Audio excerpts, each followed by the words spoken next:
अस्सलाम वालेकुम। कैसे हैं आप सब लोग? उम्मीद है आप सब लोग बिल्कुल ठीक होंगे, खुश होंगे। अल्लाह के फजल करम से मैं भी बिल्कुल ठीक हूँ। अच्छा जी, मैंने सोचा था कि आज मैं जो सिंधी स्टाइल मुर्गी बनती है वो आप लोगों के साथ में मैं बनाऊँ। और ज़्यादा कोई अच्छी रेसिपी तो नहीं है ये, लेकिन सादे मसालों से बनती है तो बहुत अच्छी बनती है। हमारे यहाँ पर जो उर्दू स्पीकिंग के अंदर जो खाने बनते हैं, जैसे कि कहूँ तो महाजिरों में जो खाने बनते हैं वो थोड़े स्पाइसी होते हैं, चटपटे होते हैं। लेकिन मैंने जब से अपने ससुराल के अंदर खाना खाया ना, तो मेरे ससुराल वाले बहुत कम ही मसालों का इस्तेमाल करते हैं और माशाल्लाह से उनकी जो सालन होता है वो बहुत टेस्टी होता है। अगर मैं अपनी बात बताऊं तो शादी से पहले मुझे तो बिल्कुल भी कुछ भी नहीं आता था, खाने पकाने का मुझे कुछ भी नहीं पता था। तो कि कितना नमक डलता है, कितनी मिर्ची डलती है, बस बड़ी सिस्टर बनाते थे तो खा लिया करते। तो यहाँ पर आके ससुराल में आके पता पड़ा कि हाँ, क्या खाना पकाना जो है वो बहुत मुश्किल काम है, आसान नहीं है। बस हम समझते हैं कि बहुत आसान है, लेकिन आसान नहीं होता है, बहुत मुश्किल होता है। मैं अक्सर जब अपने घर में शादी से पहले खाना बनाती तो मैं क्या करती थी, सिर्फ अंडा फ्राई कर लिया या आलू थोड़े से ले लिया, आलू को बस नमक मिर्ची डाला, हल्का सा फ्राई करके तवे के ऊपर वो बना लिया। तो ये छोटी छोटी डिशेस जो मुझे आती थी, या ऐसे ही कोई मुर्गी ले ली तवे के ऊपर, मुर्गी को मसाला वसाला डाल के भून लिया। लेकिन ये जो होते हैं कबाब होते हैं, कोफ्ते होते हैं, निहारी होती है, कौरमा होता है, और जो यखनी बिरयानी होती है, इनका मुझे एक बिल्कुल भी कुछ नहीं इल्म था, कुछ नहीं पता था। हालांकि मैं अभी भी अगर अपने ससुराल के अंदर कोई खाना पकाती हूँ तो मैं अपनी सिस्टरों को, कोई ऐसी ऐसी डिश होती है तो मैं अपनी अम्मी को या अपनी सिस्टर को फ़ोन कर करके पूछती हूँ कि ये कैसे बनेगा, ये कैसे बनेगा। जब मुझे अपने घर के स्टाइल के खाने पकाने होते हैं तो मैं अपनी अम्मी को या अपनी सिस्टरों को फ़ोन करके रेसिपी मालूम करती हूँ। बाकी मेरे ससुराल के जो खाने बनते हैं वो इतने मुश्किल होते नहीं, वो बिल्कुल आसान होते हैं और कम मसाले के होते हैं। तो मैं परफेक्टली खाना बना लेती हूँ, बहुत अच्छे बनते, चाहे वो मुर्गी हो, चाहे वो चावल हो मुर्गी के, या सब्ज़ी हो, तो मैं बहुत अच्छी तरह से बना लेती हूँ। बाकी मैं एक बहुत प्यारा सा मैसेज देना चाहूँगी तमाम लड़कियों से, जितनी भी लड़कियाँ वीडियोस देखती हैं, तो ज़रूर आपका ये हाथ का हुनर है।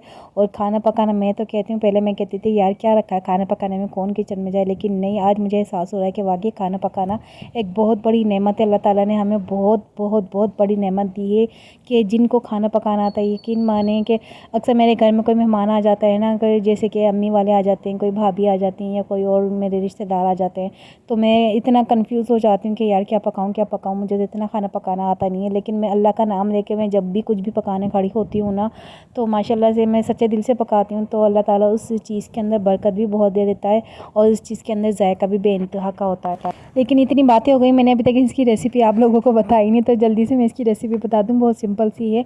अच्छा, मैं थोड़ा सा अकेली थी यहाँ पर ना, मैं सालन भी देख रही थी और मोबाइल के एंगल को भी देख रही थी, और सब्ज़ी वगैरह जो जो काटना था वो भी, मसाले वसाले काटना पीटना रखना ढकना, तो मैं इस वजह से कुछ मैं वीडियोस रिकॉर्ड कर पाई हूँ और कुछ नहीं कर पाई, तो उसके लिए माज़रत।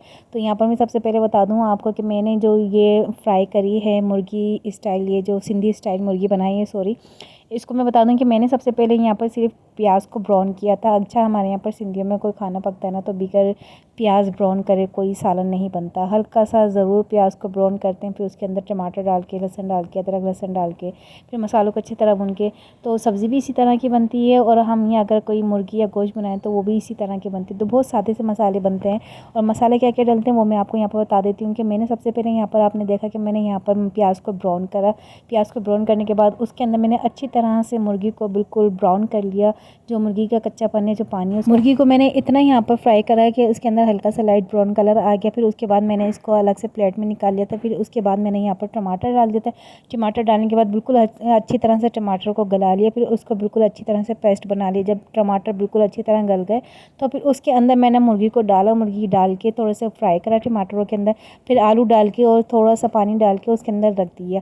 अच्छा, हमारे यहाँ पर क्या होता है सिंधी, ये हमारे यहाँ पर मेरे ससुराल के अंदर जो अक्सर मैंने सिंधियों में देखा है कि जब मसाले के अंदर आलू को भूनते हैं, मुर्गी को भूनते हैं, तो बिल्कुल बहुत बहुत बहुत ही कम पानी डालते हैं।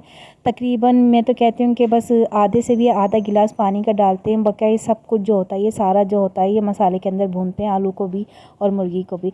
फिर उसके बाद जब बिल्कुल मसाला भी भुन जाता है, मुर्गी भी मसाले में गल जाती है, आलू भी, और सब्ज़ी वगैरह भी इसी तरह की बनती है। जब ये सारी चीज़ें मसाले के अंदर भुन जाती हैं तो फिर उसके ऊपर खड़े मसाले डाले जाते हैं। और खड़े मसाले कौन से होते हैं वो भी मैं आपको बताती हूँ। तो सबसे पहले यहाँ पर लाल मिर्चों का इस्तेमाल हमारे खाने के अंदर बहुत कम होता है, बहुत कम हम लोग लाल मिर्ची डालते हैं। हम ज़्यादातर काली मिर्ची और हरी मिर्ची का इस्तेमाल करते हैं। हरी मिर्ची अगर आप साबुत डालेंगे तो उससे बहुत अच्छी खुशबू आती है, बहुत अच्छा टेस्ट आता है सालन के अंदर। तो यहाँ पर आप कोशिश करें कि अगर आप लोग भी इस तरह से बनाएं तो लाल मिर्ची कम डालें और जो हरी मिर्ची है उसको बहुत अच्छी तरह से डालें। फिर उसके बाद थोड़ी सी काली मिर्ची, जब बिल्कुल मसाला भुन जाए, जब बिल्कुल सब कुछ गल जाए, तो थोड़ा सा जब आपने शुरबा बनाना हो तो उसके ऊपर हल्का सा काली मिर्ची को कूट के डालें और फिर उसके साथ ही हल्का सा थोड़ा सा बिल्कुल जो हमारे हांडी का ढक्कन होता है उसके ऊपर ज़ीरा रखें। जब ज़ीरा गर्म हो जाए उसको हाथ से कुचल के फिर वो डाल दें। यहाँ पर मेरे पास ज़ीरा नहीं था तो मैंने ज़ीरा नहीं डाला था, तो आपने फिर वो काली मिर्ची और ज़ीरा यहाँ पर डाल दें। फिर जो दालचीनी का पाउडर होता है उसको आपने ब्लेंडर करना है या उसके अंदर इमाम दस्ते में आपने कूट लेना है। तो दालचीनी का पाउडर बना के जब सालन बिल्कुल पक जाए ना, तो फिर उसके ऊपर से यहाँ पर दालचीनी का पाउडर डालना है। फिर यहाँ पर हल्का सा पानी डाल के फिर 5 से 10 मिनट तक के लिए इसको बस हल्की आंच पे पकने देना है। इतना पकना देना है कि सालन का जो है वो कलर आ जाए और रोगन अलग हो जाए, तेल जो है वो पानी अलग हो जाए।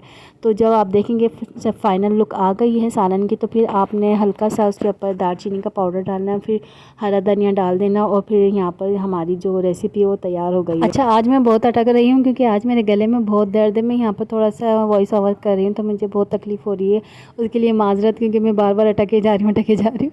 यहाँ पर मैंने सालन जो है मेरा तैयार हो गया था और मैंने यहाँ पर आटा फ्राई करके रख दिया था। मैंने कहा कि जल्दी से ना मैं रोटी भी बना लूँगी क्योंकि गैस जो है हमारा सिर्फ 1-1.5 घंटे के लिए आता है, उसके बाद चला जाता है। तो मैंने आटे को उठा के रख दिया था और यहाँ पर जल्दी जल्दी से मैं यहाँ पर रोटी भी बना लूँगी। तो यहाँ पर आप देख सकते हैं कि इस तरह से हम जो है वो हंडिया का जो ढक्कन होता है उसके ऊपर हल्का हल्का सा पानी डालते हैं। फिर जब ये पानी गर्म हो जाता है फिर इसको हंडिया में डालते हैं। तो इसी तरह से हमारा जो मज़ीद पानी अगर डालना होता तो हम इसी तरह से डालते हैं, कच्चा पानी कभी नहीं डालते। अगर आप सालन में कच्चा पानी डालेंगे तो फिर वो सालन का जो टेस्ट होता है, जो खुशबू होती है, वो है ना मर जाती है।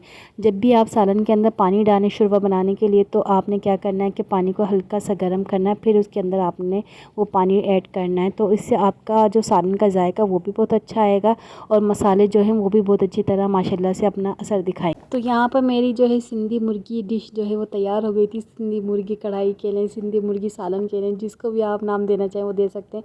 तो यहाँ पर मेरी सिंधी स्टाइल मुर्गी जो है वो पक गई थी। आलू और मुर्गी का सालन मेरा बिल्कुल तैयार हो गया था यहाँ पर। अब बस इसके ऊपर मुझे हरा धनिया डालना और निकाल लेना। अच्छा, अभी तो फ़िलहाल कोई खा नहीं रहा था तो मैंने इसका यहाँ पर सर्व नहीं किया था। जब कोई खाएगा तो मैं सर्व करूँगी, लेकिन मेरे मोबाइल में इतनी चार्जिंग थी नहीं, तो मुझे नहीं लग रहा था कि मैं आगे की वीडियोज़ बना पाऊँगी। इस वजह से मैंने यही वीडियो दी। तो इस प्रोसीजर को आपने बिल्कुल तरीके से करना है तो इसका टेस्ट जो है बहुत अच्छी तरह आएगा। यहाँ पर हरा धनिया डाल के बस ये मेरी डिश तैयार हो गई है। अच्छा, वीडियो अच्छी लगी तो वीडियो को आपने ज़रूर लाइक करना है, कमेंट्स करना है प्यारा सा।